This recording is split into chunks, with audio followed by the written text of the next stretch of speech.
Al grano. Hay quienes nos llama cismáticos porque dicen que nosotros somos tan soberbios, tan detestables, tan deplorables, que nos atrevemos a juzgar al Papa y a partir de ahí quieren suponer o suponen que estamos nosotros siendo lo peor de lo peor. O sea, si Lutero fue malo y no lo fue, pues nosotros somos mil veces peor. Es preferible ser herético que cismático, según lo que nos dicen. Veamos cómo está el asunto en realidad. ¿De qué nos acusan? Bueno, en su falso razonar dicen, ustedes niegan que el argentino sea papa, luego ustedes niegan que sea Pedro. Por lo tanto, ustedes no lo reconocen como papa, por lo tanto, ustedes están en cisma, igualito que los orientales, que tampoco aceptan que Bergoglio sea el papa. Entonces, para ellos, la conclusión es que si alguien niega al Papa, automáticamente se hace esa persona un detestable cismático. Y todo, menos cismático. Veamos si es así el asunto. Vamos a dar la explicación corta por los que ya quieran irse a hacer otras cosas. Nosotros negamos que Bergoglio sea papa, pero no negamos la institución del papado, es la diferencia. Y vamos a hacer la explicación larga o la explicación desde la teología. Para ello vamos a explicar vamos a necesitar cuatro conceptos que vamos a tomar de la filosofía. El concepto de potencia y acto y el concepto de esencia o substancia y accidente de las cosas. Primero el concepto de potencia y acto. Se dice que un ser está en estado de potencia o su forma de ser es en potencia cuando este ser ya contiene en sí todo lo que necesita y definirá el ser completo cuando éste llegue a su crecimiento o madurez. Entonces, en la parte izquierda de la pantalla están unas semillitas de manzana. En la parte derecha de la pantalla está un árbol de manzana o de manzano. La diferencia entre estas dos cosas, que es, primero, estamos hablando de lo mismo. Lo que está a la izquierda de la pantalla es exactamente lo mismo que lo que está a la derecha. ¿Cuál es la diferencia? Que las semillas son el árbol en potencia. En cada semilla ya está escrito, digámoslo así, el tamaño del árbol, el tipo de las hojas, el tipo de fruto que dará, si es una manzana golden o si es una manzana de la de Eva. Entonces, cada característica del futuro árbol de manzano ya está inscrita, ya la tiene el ser desde que éste se encuentra en estado de semilla o en estado de potencia. Sin embargo, para que desarrolle todas esas potencias y las haga realidad o las haga una cosa visible, se necesita, por un lado, que pase el tiempo, que se den unas circunstancias, para que entonces este ser ya esté en acto de haber desarrollado esas potencias. No sé si me explico en la diferencia entre potencia y acto. Estamos hablando del mismo ser, pero un, uno es un estado previo del ser o una forma del ser en la cual todavía no se desarrollan aquellas características y en el acto estas características ya se encuentran en funcionamiento dentro del tiempo y el espacio. Vamos ahora a pasar al concepto de esencia y accidente. Esencia es todo aquello que hace que un ser sea, o lo que es lo mismo, aquello sin lo cual el ser no es. O lo que es lo mismo, aquello por lo cual el ser tiene una razón de ser.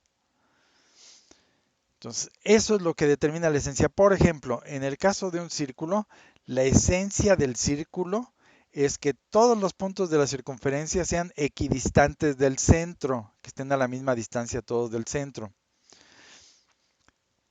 Eh, en el, entonces, espérame. Lo esencial del círculo es que todos los puntos estén a la misma distancia del centro. Por lo tanto, el círculo solo es única y exclusivamente cuando los puntos están a la misma distancia del centro. Sin esto, no existe el círculo. Ahora bien, si el círculo es chico, pequeño, grande, relleno, solo dibujado en la circunferencia, si es rojo, verde, azul o amarillo. Todo esto es irrelevante para el caso del círculo. Esto es lo que vamos a considerar como los accidentes del ser, aquellas cosas con las cuales el ser adquiere una serie de características visibles o no necesariamente visibles, pero una serie de formas del ser, pero que no están determinando si es o no es. Entonces, el que un círculo sea rojo o sea azul o sea morado, no es que sea círculo por que sea azul o porque sea morado. Eso no es la razón del ser círculo. El ser círculo es porque tiene todos los puntos a la misma distancia del centro. Y es accidental al ser que ésta sea chica, grande, cuadrado, digo, chico, grande, pequeño, rojo, azul, amarillo. En el caso de una silla, por ejemplo, que una silla sea de madera, de aluminio o de plástico, eso es accidental al ser de la silla. Lo que le es indispensable a la silla es que esta silla pues sea un sitio donde uno pueda sentarse y que tenga un respaldo. ¿Por qué que tenga un respaldo? Porque si no tiene un respaldo es un banco y un banco no es lo mismo que una silla. Es parecido, sí, pero no es lo mismo. Ok. Luego, en la parte de abajo de la pantalla tenemos algo que es redondo, pero en el que todos los puntos de su circunferencia no están a la misma distancia del centro. Entonces, lo que tenemos en la parte de abajo es una elipse, que si bien es una figura redonda y si bien la podemos derivar del círculo, no es idéntica a un círculo. ¿Por qué? Porque para que la elipse se forme, se dependen de dos cosas llamadas focos, no de un radio. Entonces, espero haberme explicado que la esencia es aquello que hace al ser ser y accidente son aquellas características que si bien le prestan diferencias al ser con respecto a otras cosas, no le dan el ser. Okay. Dado que nuestro asunto es la religión, vamos a hablar de lo que es esencial y accidental del papado. La razón del ser del papado es lo que Cristo instituyó y lo que Cristo instituyó es tú confirma en la fe a tus hermanos. Eso es la razón esencial o lo que es lo mismo. Esto es aquello sin lo cual el papado no es. Entonces, dado que confirmar en la fe a los hermanos requiere que él siempre tenga la razón, porque si no, ¿cómo los va a confirmar en la fe? Entonces, es esencial al papado que éste mantenga una fe íntegra, es decir, sin herejías.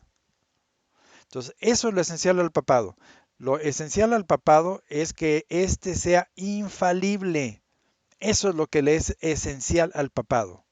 Y lo accidental al papado, pues es que los papas en lo particular sean o santos o pecadores, o buenos o malos, o altos o bajos, o honestos o deshonestos, o ricos o pobres. Eso no le es esencial al papado. Es decir, si es calvo, o si tiene mucho pelo, si usa bigote o no es bigote, eso no interesa. Eso no es esencial al papado. Lo que es esencial al papado es que mantenga la fe íntegra. Y la fe íntegra se traduce por infalibilidad. Okay. Aquí vamos a llegar a un punto definitivo que es aquí donde mucha gente se les atora el asunto y aquí es donde patinan y dicen, no, no puede ser. Bueno, tenemos aquí una serie de figuras que todas ellas son cuadradas. Sí, todas ellas tienen cuatro lados y todas ellas tienen una figura semejante. Pero la diferencia es que un cuadrado, para que sea cuadrado, es decir, la razón de ser del cuadrado, es que tenga cuatro lados de tamaño idéntico, iguales, y que estos lados estén unidos entre sí formando ángulos rectos. Por ejemplo, en la figura azul que vemos ahí, pues el lado superior y el lado de abajo son del mismo tamaño, pero los lados de los lados no, los lados laterales no son del mismo tamaño. Entonces, eso no es un cuadrado, es un rectángulo. Si los ángulos no conforman eh, ángulos de 90 grados, es decir, si no son ángulos rectos, pues entonces podremos tener o un rombo o un romboide. Ahora bien, ya quedamos. ¿Todos ellos son cuadrados? Sí. ¿Se parecen? Sí. pero tienen una pequeña característica cada uno que lo hace ser distinto. Estamos hablando del ser. Ok. Y aquí vamos a llegar a la conclusión interesante, la primera. Cristo fundó la iglesia sobre un cuadrado. ¿Sí? El papado es un cuadrado, ¿sale? Sin embargo, lo que lograron los enemigos de la iglesia introducir en la iglesia no es un cuadrado. Pusieron otra figura de 4 lados con sus correspondientes ángulos, pero estos no son esencialmente un cuadrado. Entonces, al no ser un cuadrado, no son lo que Cristo quiso que sea. Y al no ser lo que Cristo quiso que sea, no es. ¿Por qué? Porque si no tienen los 4 lados iguales y formando ángulos a 90 grados, no hay cuadrado. Al decir no hay cuadrado, quiere decir que no hay ser. En este caso, no hay ser de papa. Entonces, el que sea de 4 lados no lo hace papa. ¿Sí, sí me explico? Para que sea el papa, tiene que ser de 4 lados iguales y formando todos ángulos de 90 grados. Si no son esas características, no es el papa. Entonces, lo que hace la esencia del papado es que éste sea infalible, o lo que es lo mismo, que su catolicidad jamás caiga en declive. Okay. Ahora bien, el término de cismáticos, esta cosa es un término que si bien nos lo están poniendo de moda ahorita porque es el que nos achacan a nosotros, este término inició en realidad por allá del año 800 o 900, cuando estaba aquello de la iglesia cuando el Imperio Romano estaba entre aquello de que si estaba dirigido desde Roma o desde Constantinopla. Constantinopla llegó a ser el patriarcado más importante de la cristiandad y tuvo ínsuflas de quererse convertir en papado. Entonces, cuando aquellas gentes de Constantinopla no lograron conseguir el papado, entonces dijeron, no hay papa. Se separaron de la iglesia, negaron la institución del papado. Entonces, para que un cismático sea cismático, no es que niegue que fulano sea papa. No, lo que ellos niegan es que Cristo haya fundado una institución o un oficio o una oficina del papado. ¿Sí? ¿Sí queda claro? Entonces, otra vez, un cismático no es el que dice fulano no es papa. Un cismático es el que dice Cristo no instituyó la institución del papado. Okay. Por lo tanto, ellos niegan el papado, no no el acto del papado, es decir, el acto de que una persona en específica lo sea, sino la potencia del papado. Niegan la existencia de la institución. ¿Y qué pasa con nosotros, con estos malditos sedes? Bueno, nosotros afirmamos que sí existe el oficio de papa, pero que este fulano que actualmente se ostenta como tal, esencialmente no lo es. Entonces nosotros afirmamos pues el papado en potencia. Porque ahorita sigue el papado estando en potencia, es decir, la institución todavía tiene la capacidad de generar un papa. ¿Cuál institución? La Iglesia Católica. Nosotros lo que negamos es que ese fulano sea un papado en acto. ¿Sale? Entonces nosotros sí reconocemos la institución del papado. No admitimos que el fulano que está ahora ahí, que a todas luces no es infalible en cuestiones de fe, sea papa.